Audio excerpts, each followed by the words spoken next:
ఇవాళ ఇన్ని మాట్లాడుతున్న కేటీఆర్ జన్వాడలో నీకున్న ఫామ్ హౌస్ అక్రమ నిర్మాణం కాదా, అది కూలగొట్టాలనా వద్దా నువ్వు చెప్పు. హరీష్ రావు అజీజ్ నగర్లో నీకున్న ఫామ్ హౌస్ అక్రమమా కాదా, దాన్ని కూలగొట్టాలనా వద్దా చెప్పు. సబితమ్మ నీ ముగ్గురు కొడుకుల పేర్ల మీద 3 ఫామ్ హౌసులు కట్టినావు కదా, నువ్వు సబితమ్మ లేక పేద అరుపులు అరవకమ్మా, నీకున్న ఫామ్ హౌసులు కూడా లెక్కలు ఉన్నాయి, కూలగొట్టాలనా లేదా సబితమ్మ నువ్వు సలహా చెప్పు. మీకెనకంగా ఉన్న కేవీపీ రామచంద్రరావులై కూలగొట్టాలనా వద్దా చెప్పు. ఇవాళ అక్రమంగా ఫామ్ హౌసులు నిర్మించుకొని మీ ఫామ్ హౌసుల మీద ఎక్కడైతే తొలగింపు ఏటు పడుతుందో మీ ఫామ్ హౌసులు కూలుతాయని చెప్పి ఇవాళ పేదలను రక్షణ కవచంగా పెట్టుకొని ఇవాళ మీరు నాటకాలు ఆడుతున్నారు. నల్ల చెరువులో ప్లాట్లు వేసి అక్రమంగా అమ్మినోడు మీ పార్టీోడు కాదా? మూసి నది ఒడ్డున ప్లాట్లు వేసి పేదలకు 10 లక్షలకు 100 గజాలు అమ్మింది మీ సన్నాసులు టీఆర్ఎస్ నాయకులు కాదా? ఇవాళ 100 గజాలు 10 లక్షలకు నల్ల చెరువులో సున్నం చెరువులో ఇవాళ మూసి నది ఒడ్డున మీరు ప్లాట్లు చేసి అమ్మి ఇవాళ ప్రభుత్వ భూమి అని తేలంగానే వాళ్ళు ఎక్కడ మిమ్మల్ని చొక్కా పట్టుకొని మా పైసలు మాకు వాపసు చేయమని అడుగుతారో అని చెప్పి ముందే పార్టీ కార్యకర్తలని ఉసిగొల్పి ఈరోజు ఈ ధర్నాలకు దీక్షలకు తిరుగుతున్నారు. ఇవాళ మూసీలో వచ్చిన వరదలు తెలంగాణ రాష్ట్రాన్ని హైదరాబాద్ నగరాన్ని ముంచేస్తలేవా? మరి వాటికి పరిష్కారం ఎట్లా నాకు తెలియదా? ఇవాళ కొంతమంది పేదలు ఇండ్లు తీస్తే వాళ్ళకి దుఃఖం ఉంటుంది, వాళ్ళకి బాధ ఉంటుంది, వాళ్ళు కొంత ఆవేశంగా మాట్లాడతారని నాకు తెలియదా? రాజకీయంగా లాభమో నష్టమో ఉంటుందో నేను అంచనా వేయలేనా? 20 ఏళ్ళు ప్రజాక్షేత్రంలో ఉన్నోని, ప్రజలలో తిరిగినోని, పేద ప్రజల కష్టమేందో తెలియకుండానే తెలంగాణ రాష్ట్రానికి ముఖ్యమంత్రి అయినా, కానీ నగరాన్ని కాపాడుకునే బాధ్యత మన మీద లేదా? మీరు ఆలోచన చేయండి. ఇవాళ హైదరాబాద్ నగరానికి తాగునీరు అందించిన ఉస్మాన్ సాగర్, హిమాయత్ సాగర్లో బల్చినోళ్ళు బల్చి కొట్టుకుంటున్నోళ్ళు ఫామ్ హౌసులు కట్టుకొని వాళ్ళ డ్రైనేజ్ తీసుకెళ్లి ఆ గండిపేటలో హిమాయత్ సాగర్, ఉస్మాన్ సాగర్లో కలిపితే వాళ్ళ డ్రైనేజ్ నీళ్లు హైదరాబాదు నగరం తాగాలనంట. ఈ నా కొడుకులు చెప్తున్న భాష గది. ఇవాళ ఆ ఫామ్ హౌస్ చుట్టూతో కట్టుకున్న ఇల్లు ఇవ్వండి, కేటీఆర్కు లేదా, హరీష్కు లేదా, కేవీపీ రామచంద్రరావుకు లేవా చుట్టూతా? మీరు కట్టుకున్న ఇండ్ల డ్రైనేజ్ హైదరాబాదు ప్రజలు తాగునీళ్ళ కలిపి మా ఇల్లు గులగొట్టొద్దు కాబట్టి ముసుగు దొడకడానికి మూసి కావాల్సి వచ్చిందా మీకు? మూసీని అడ్డం పెట్టుకొని ఎంతకాలం బతుకుతారా మీరు? ఎంతకాలం తప్పించుకుంటారు? వారం రోజులు, 10 రోజులు, 15 రోజులు, నెల రోజులు అయినా వదల మీ భర్త మీరు అనుకుంటూనే ఒక్కనొక్కని చింతపండు చేస్తా. మూసి పేదలకు ఏం చేద్దామో చెప్పండి. ప్రతి పేదవాడికి మంచి కాలనీలు చేసి ఇల్లు కట్టిద్దాం చెప్పండి. ప్రభుత్వం దగ్గర భూమి లేవా? ప్రభుత్వం ఏమైనా గొడ్డుపోయిందా?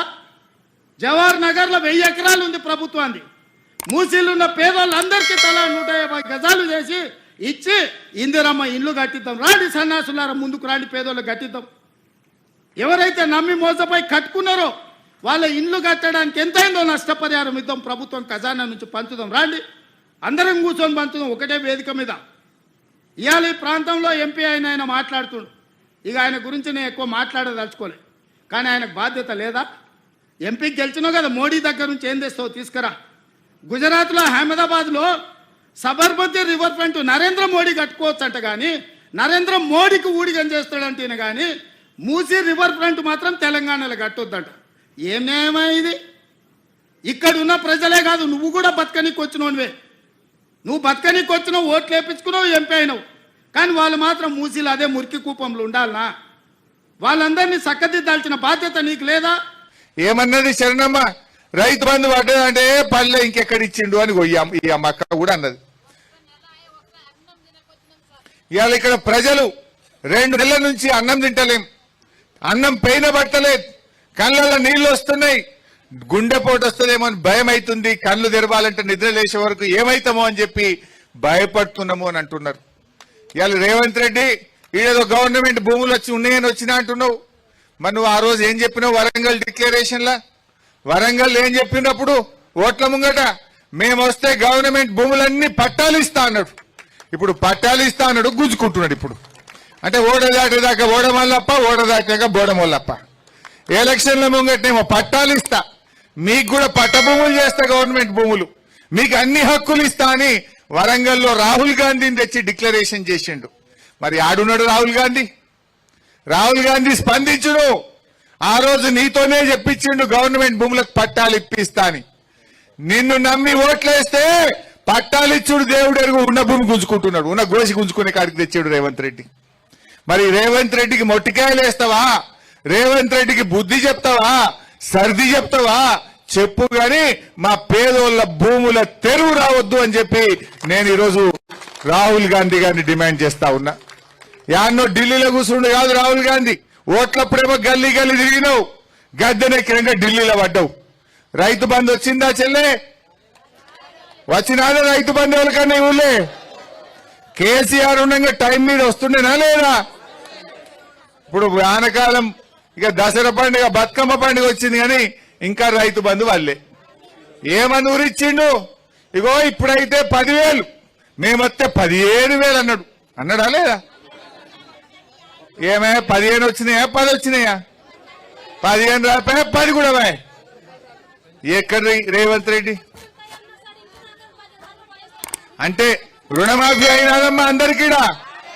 రుణమాఫీ అయిపోయింది అంటుండే కదా ముఖ్యమంత్రి, అయిందంటుండే కదా, అయిందా? అలాంటి నవ్వాలి రేవంత్ రెడ్డికి నవ్వాలి. హైదరాబాద్ లో సెక్రటరియట్ లో కూర్చున్నాడు కదా, రుణమాఫీ అయినాదే మన ఊర్లో డప్పూర్లా, రుణమాఫీ అయినాదే, రైతు బంధు పడ్డాదే. మరి బతుకమ్మ సీరియల్ వచ్చినాయా? తులం బంగారం వచ్చిందా? చెప్పలే తులం బంగారం అంటే. ఈ రకంగా అన్ని అబద్ధాలు ఆడిండు రేవంత్ రెడ్డి. నేను ఎట్లా ఉన్నదంటే ఈయన కథ, అన్న వస్త్రానికి పోతే ఉన్న వస్త్రం పోయిందట. మనమేదో ఆశపడితే మొదటికే ముంచే కాడికి తెచ్చిండు రేవంత్ రెడ్డి. ఇలా మన ఊర్లే బీరప్ప గుడి ఉన్నది, సిద్ధిలింగేశ్వర స్వామి గుడి ఉన్నది, మల్లన్న గుడి ఉన్నది, ఎల్లన్న గుడి ఉన్నది, గుట్ట మీద చర్చ్ ఉన్నది, దర్గాలు ఉన్నాయి. ఇవన్నీ కూడా పోతాయి కదా ఫార్మాసిటీలో. అంటే భూములు గుంజుకుంటాడట, దేవుళ్ళని కూడా గుంజుకుంటాడట. ఈ పుణ్యాత్ముడు దేవుని మీద ఒట్టు పెట్టిండు వెనకట. దేవుని మీద ఒట్టు పెట్టి 15 ఆగస్టు వరకు రుణమాఫీ చేస్తా అన్నాడు. మెదక్ చర్చి మీద ఒట్టు పెట్టిండు, ఏడుపాయల అమ్మవారి మీద ఒట్టు పెట్టిండు, రాముల వారి మీద పెట్టిండు, యాదాద్రి లక్ష్మీ నరసింహ స్వామి మీద ఒట్టు పెట్టిండు. 15 ఆగస్టు కల్లా అందరికీ రుణమాఫీ చేస్తా అన్నాడు. చేసినాడమ్మా? ఇప్పుడు అటు దేవుణ్ణి మోసం చేసిండు, ప్రజలను మోసం చేసిండు. ఇచ్చిన మాట ఒక్కటి కూడా అమలు చేయపాయ్. అక్క చెల్లెళ్లకు నెలకు 2,500 వేస్తా అన్నాడు, అవి వడకపాయ్. ముసలోళ్లకు 4,000 పింఛన్ ఇస్తా అన్నాడు, అది వడకపాయ్. రైతులకు 15,000 ఇస్తా అన్నాడు, అది వడకపాయ్.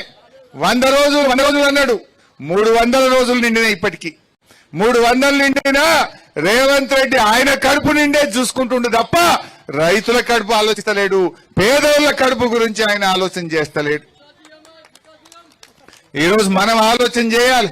నేను మీ అందరికి మనవి చేసేది ఒక్కటే, రేవంత్ రెడ్డి ఎట్టి పరిస్థితుల్లో మా డప్పూర్లో గాని, మా మాగిల గాని, వడ్డీలో గాని ఈ 2,000 ఎకరాలు గుంజుకుంటే బీఆర్ఎస్ పార్టీ చూస్తూ ఊరుకోదు.